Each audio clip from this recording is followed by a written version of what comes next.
আমরা গোলীয় দর্পণ অধ্যায়টি শুরু করব। দর্পণ বলতে আমরা কি বুঝি? দর্পণ হলো প্রতিফলক তল। আমরা কোনো প্রতিফলক তলকে দর্পণ বলে থাকি। আর গোলীয় দর্পণ, কোনো প্রতিফলক তল যদি কোনো গোলকের অংশ হয় তাহলে তাকে গোলীয় দর্পণ বা স্ফেরিক্যাল মিরর বলা হয়। যেমন ছবিতে দেখানো হয়েছে একটা গোলক, এবং সেই গোলকের থেকে যদি একটি অংশ কেটে নেওয়া হয় এবং সেই কেটে নেওয়ার অংশের একদিক যদি মসৃণ করা হয় বা পালিশ করা হয় যাতে করে সেটি প্রতিফলক তল হিসেবে কাজ করতে পারে, তাহলে সেটাকে একটি গোলীয় দর্পণ বলা যেতে পারে। এবার যে গোলকের ছবি দেওয়া রয়েছে তার সেই গোলকের যে অংশ আমি কেটে নিচ্ছি তার ভেতরের তল যদি মসৃণ করি তাহলে আমি যে দর্পণ পাবো সেটা হলো অবতল দর্পণ। ভেতরের তল বা যেটা নিচু তল, অবতল, সেইটা যদি মসৃণ করা হয়, অর্থাৎ সেই তলকে যদি প্রতিফলক তল হিসাবে ব্যবহার করা হয়, তখন সেটাকে আমরা বলবো অবতল দর্পণ।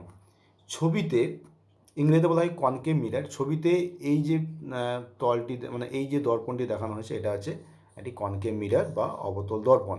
এখানে এই যে গোলকটা দেওয়া রয়েছে, সম্পূর্ণ গোলকটা, তার যে এই ওই ছোট্ট অংশটা কেটে নেওয়া হয়েছে এইটা, এবং ভেতরের তলটাকে মসৃণ করা হয়েছে, ফলে যে দর্পণটা পেয়েছি এটা হলো অবতল দর্পণ বা কনকেভ মিরর।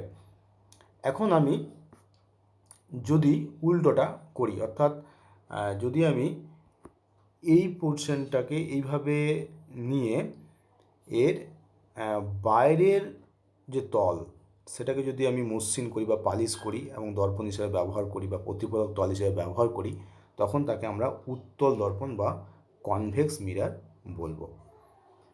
আর এই যে দর্পণের ছবি দেখতে পাচ্ছি সেই দর্পণ তাহলে আমরা দেখতে পেলাম একটা গোলকের অংশ, এবং যে গোলকের অংশ সেই গোলকের যে কেন্দ্র, এখানে যেমন সি দিয়ে চিহ্নিত করা হয়েছে, এই গোলকের যে কেন্দ্র এটাকে বলা হচ্ছে বক্রতা কেন্দ্র। আর এই গোলকটি যে ব্যাসার্ধ, এখানে আর দিয়ে ডিনোট করা আছে ব্যাসার্ধ, সেই ব্যাসার্ধকে বলা হচ্ছে বক্রতা ব্যাসার্ধ। আর যে দর্পণটা আমি পেলাম সেই দর্পণের যে মধ্যবিন্দু, সেই মধ্যবিন্দুটাকে বলা হয় মেরু বা পোল। এই যে পোল লেখা রয়েছে, আমি যে দর্পণটাকে কেটে নিয়েছি, একটা অংশ কেটে নিয়েছি, তারপর দর্পণ তৈরি করেছি, সেই কেটে নেওয়া অংশের যে মধ্যবিন্দু তাকে বলা হচ্ছে পোল বা মেরু। আমরা আবার একবার দেখে নিই।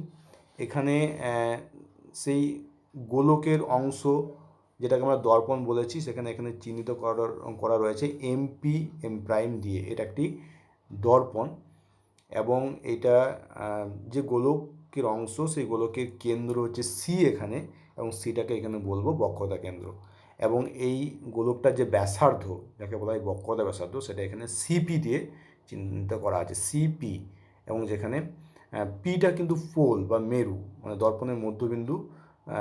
এখানে P M M M prime যে দর্পণ রয়েছে তার দেখো ছবিতে এখানে যে এম এম প্রাইম দর্পণ রয়েছে তার যে মধ্যবিন্দু সেটা হচ্ছে মেরু, এখানে পি দিয়ে চিহ্নিত করা আছে মেরু, এবং মেরু থেকে বক্রতা কেন্দ্রের যে দূরত্ব, পি থেকে সি এই পর্যন্ত যে দূরত্ব, এই পি থেকে সি পর্যন্ত যে দূরত্ব তাকে বলা হচ্ছে বক্রতা ব্যাসার্ধ, এবং এটাকে এই দূরত্বটাকে আর আর দিয়ে চিহ্নিত করা হয়েছে।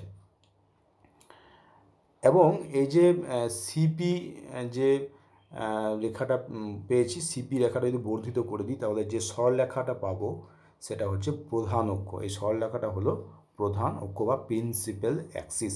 এখানে লেখা আছে দেখো প্রিন্সিপাল, এই যে প্রধান অক্ষ বা প্রিন্সিপাল অ্যাক্সিস, এই যে পুরো রেখাটা, এই পুরো রেখাটা হচ্ছে এখানে, এই পুরো রেখাটা হচ্ছে প্রধান অক্ষ বা প্রিন্সিপাল অ্যাক্সিস।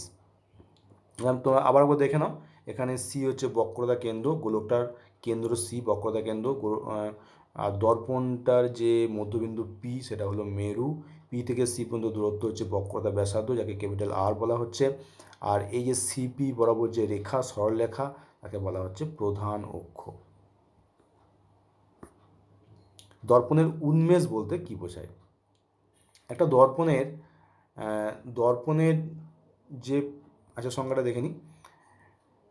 গোলীয় দর্পণের প্রধান ছেদে দুই প্রান্তবিন্দুর মধ্যেকার দূরত্বকে দর্পণের রৈখিক উন্মেষ বলা হয়। এখানে M1 M2 সরলরেখা।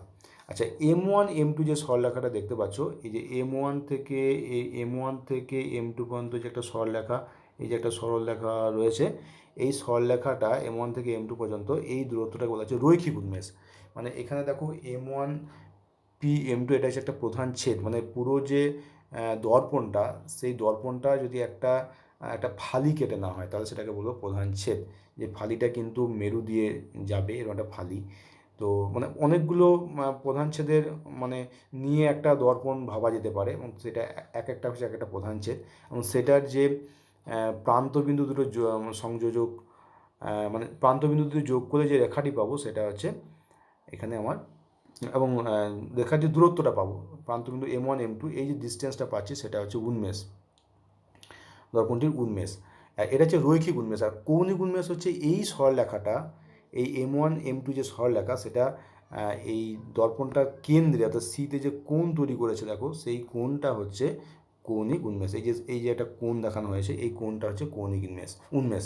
মানে তাহলে দেখতে পাচ্ছি যে আমরা কি দেখতে পেলাম এখানে, যে একটা দর্পণের যদি একটা প্রধান ছেদ না হয় তাহলে তার যে প্রান্তবিন্দু দিয়ে যে সংযোজক রেখা এবং প্রান্ত বিন্দু দুটোর মধ্যে যে দূরত্ব সেটাকে বলা হচ্ছে রৈখিক উন্মেষ, এবং এই প্রান্ত বিন্দু দুটো যোগ করলে যে সরলরেখা পাওয়া যায় সেটা বক্রতা কেন্দ্রে যে কোণ উৎপন্ন করে সেটা হচ্ছে কৌণিক উন্মেষ।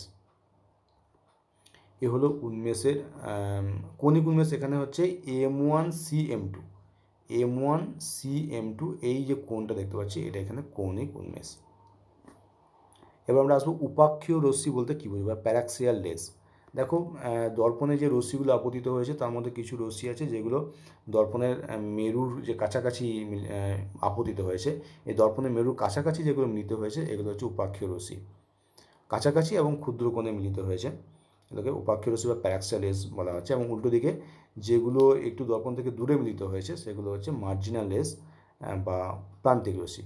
ছবিতে দেখো, এই যে কাছাকাছি যে রশ্মিগুলো দেখতে পাচ্ছি, যে কাছাকাছি রশ্মিগুলো দেখতে পাচ্ছি এগুলো হচ্ছে প্যাক্সিয়াল রেস, এবং এই দূরে দূরে যে রশ্মিগুলো দেখতে পাচ্ছি এগুলো হচ্ছে মার্জিনাল রেস বা প্রান্তিক রশ্মি। উপাক্ষীয় রশ্মি আর প্রান্তিক রশ্মি, কাছেরগুলো উপাক্ষীয় রশ্মি, দূরেরগুলো প্রান্তিক রশ্মি। এরপরে দেখো মুখ্য ফোকাস বলতে কী বোঝো। প্রধান অক্ষের সমান্তর রশ্মিগুচ্ছ, প্রধান অক্ষের সমান্তর রশ্মিগুচ্ছ যদি দর্পণে আপতিত হয় তাহলে প্রতিফলনের পর তারা একটা প্রধান অক্ষের উপর একটা নির্দিষ্ট বিন্দুতে মিলিত হয়, তাকে বলা হচ্ছে দর্পণের মুখ্য ফোকাস, মানে অবতল দর্পণের ক্ষেত্রে।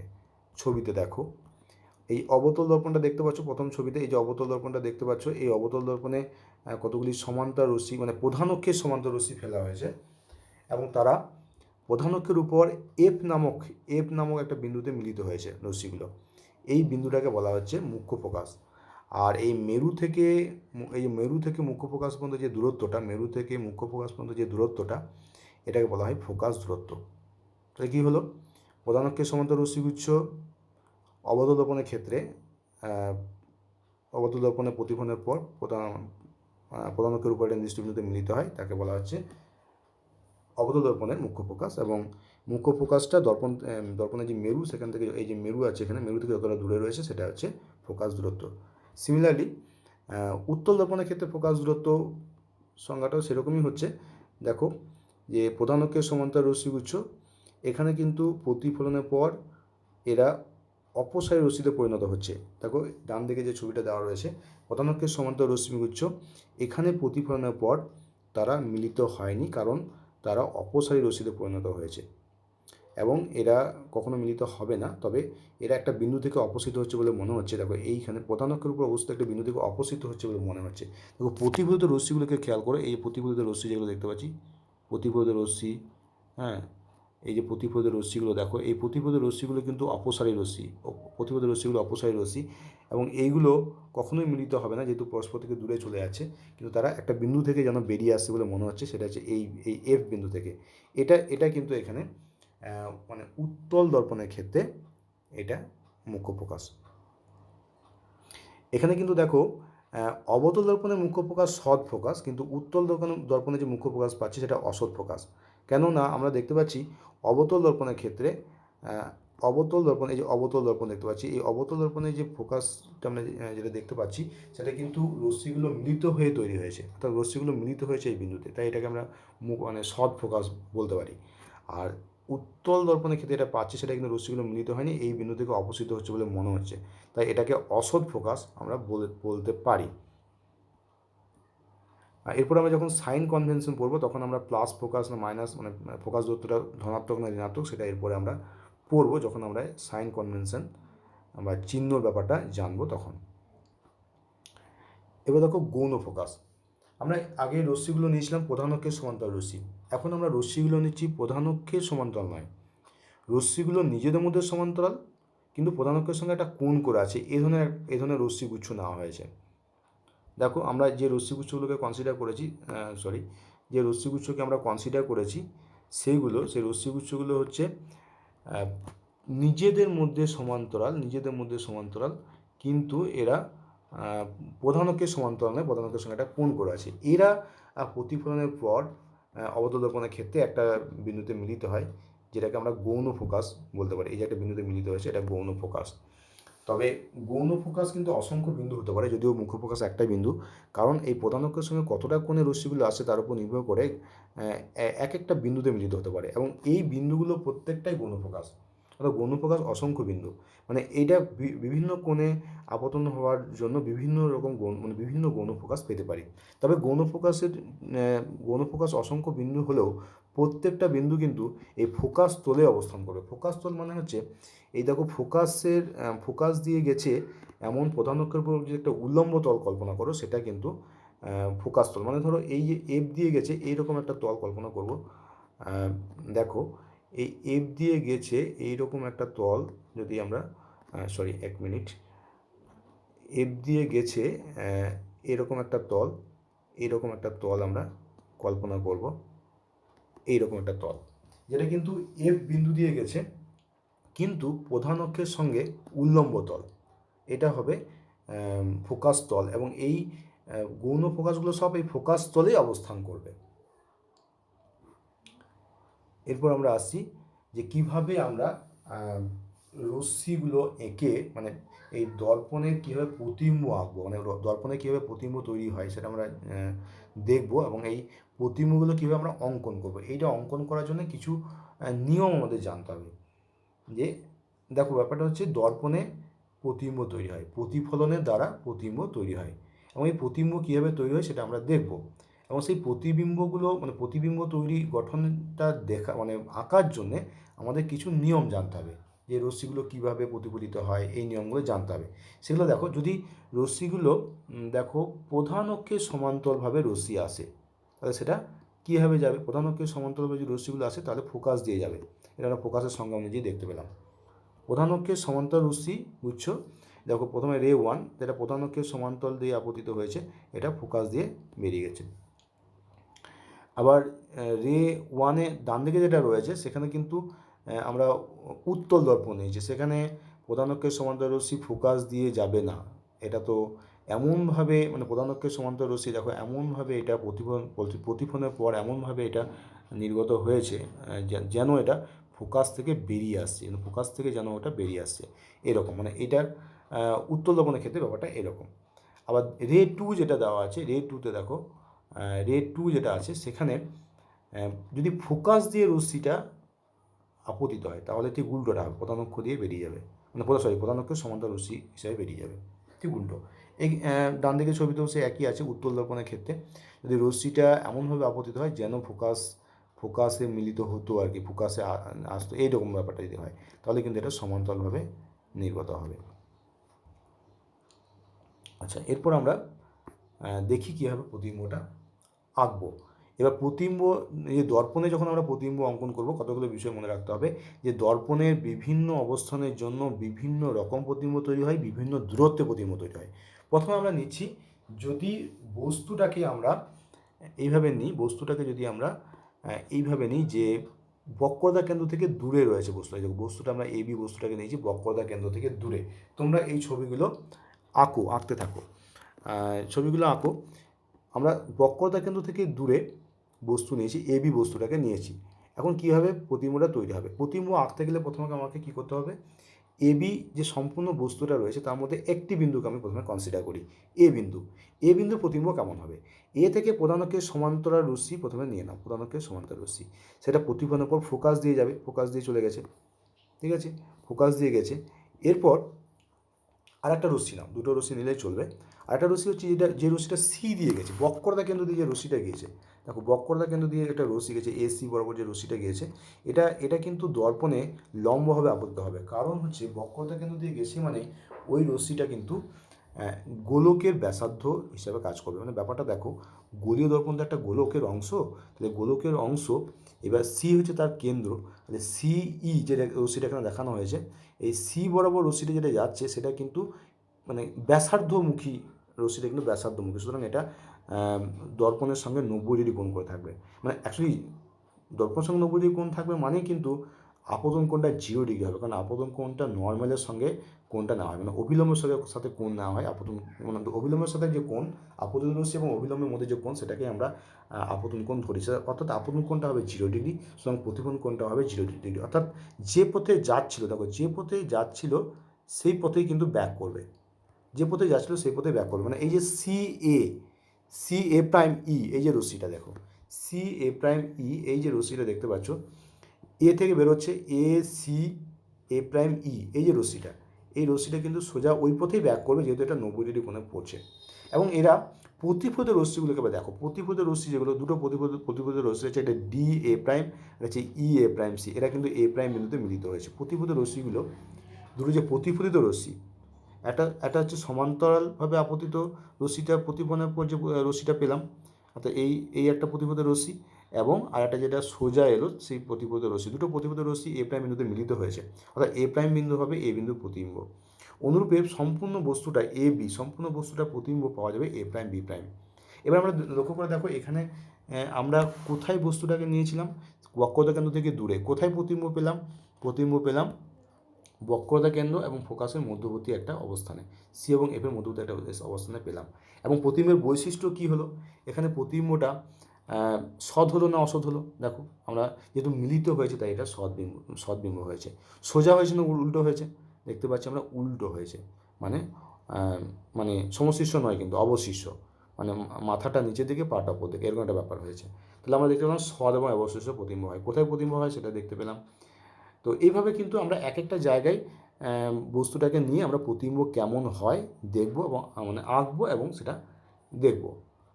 এরপরে দেখো, আমরা যদি সি এবং এফ এর মধ্যবর্তী জায়গায় বস্তুটাকে নিই, হ্যাঁ, সি এবং এফ এর মধ্যবর্তী জায়গায় যদি বস্তুটা নিই, তাহলে আমরা কোথায় প্রতিবিম্বটা তৈরি হবে এবং কীভাবে আঁকবো, আঁকা হয়েছে সেটাও খেয়াল করে দেখো। এ থেকে একটা প্রধান অক্ষের সমান্তরাল রশ্মি নেওয়া হয়েছে, যেটা ফোকাস দিয়ে গেছে, প্রধান অক্ষের সমান্তরাল রশ্মিটা ফোকাস দিয়ে গেছে, এবং যেটা বক্রতা কেন্দ্র দিয়ে যে রশ্মিটা গেছে সেটা সোজা চলে গেছে, এবং এ প্রাইম বিন্দুতে রশ্মি, মানে প্রতিফলিত রশ্মি দুটো মিলিত হয়েছে এ প্রাইম বিন্দুতে, এবং এ প্রাইম বি প্রাইম হচ্ছে এখানে প্রতিবিম্ব। কোথায় প্রতিবিম্ব তৈরি হয়েছে খেয়াল করো, কোন জায়গায় প্রতিবিম্বটা তৈরি হয়েছে, কোথায় বস্তুটা রাখা হয়েছে, এবং প্রতিবিম্বর বৈশিষ্ট্য কী হয়েছে, ঠিক আছে। এরপরে ছবিটা দেখো, যদি আমরা, আচ্ছা এটা তো, হ্যাঁ, আমরা এই আঁকাটা কিন্তু এইভাবেও আঁকতে পারি, যেটা পরের ছবিতে দেওয়া রয়েছে, যে প্রধান অক্ষের সমান্তরাল রশ্মি ফোকাস দিয়ে গেছে, আবার ফোকাস দিয়ে আপত্তি রশ্মি প্রধান অক্ষের সমান্তরালভাবে হয়ে গেছে। আমি ছবিটা এইভাবেও আঁকতে পারি, যেরকম দ্বিতীয় ছবিতে দেখানো রয়েছে। এরপর দেখো, যদি 2F বা সি বক্রতা কেন্দ্রে যদি বস্তুটাকে রাখা হয়, তাহলে প্রতিবিম্বটা ঠিক কোথায় হবে, কেমন হবে সেটা দেখতে পাচ্ছি। ওই জায়গাতেই প্রতিবিম্ব হবে এবং সমান আকারে প্রতিবিম্ব হবে, সৎ বিম্ব হবে, সেটাও দেখতে পেলাম। আচ্ছা, আর আগে একটা কথা বলে নিই, তার আগে যে আমরা প্রতিবিম্বগুলো দেখলাম সেখানে বস্তুর আকারটাও খেয়াল করো। দেখো, আমরা বস্তুর আকারটা এ বি নিয়েছিলাম, প্রতিবিম্বটা কি আকারে বড় হলো না ছোটো হলো? বস্তুটা এ বি, প্রতিবিম্বটা কিন্তু এ প্রাইম বি প্রাইম, যে বস্তুটা প্রতিবিম্বটা পেলাম এটা কিন্তু আকারে ছোটো হয়েছে, মানে ডিমিনিশড হয়েছে, মানে বিবর্ধন লেস দেন 1 হয়েছে। আকারে কেমন হবে প্রতিবিম্বটা সেটাও আমরা খেয়াল করে।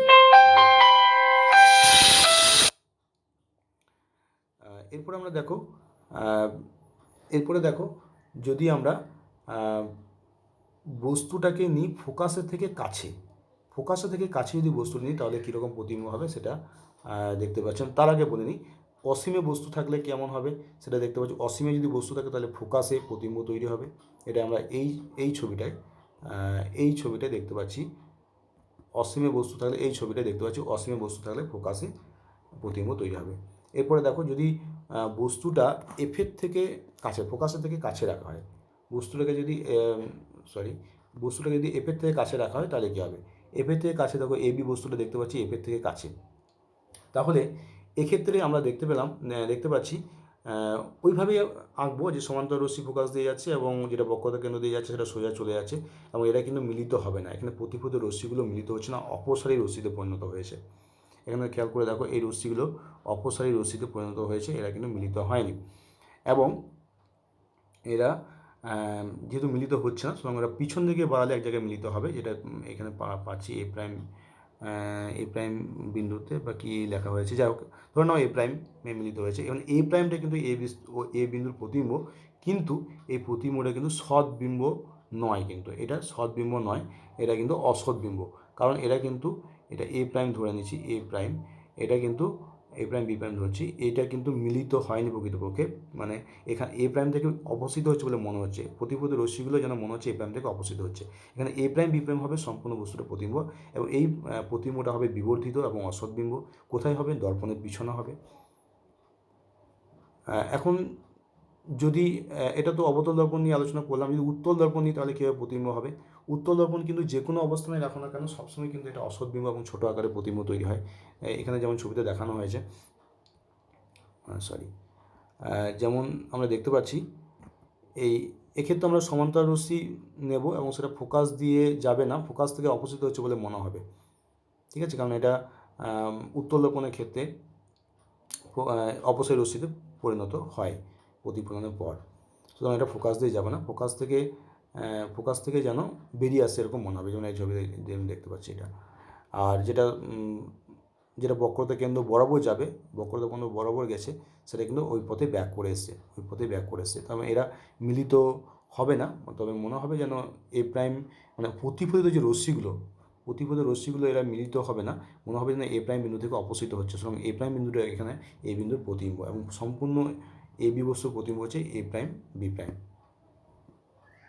ঠিক আছে, আজকে আমরা এইটুকুই নিয়ে আলোচনা করলাম, আমরা পরের দিন মূল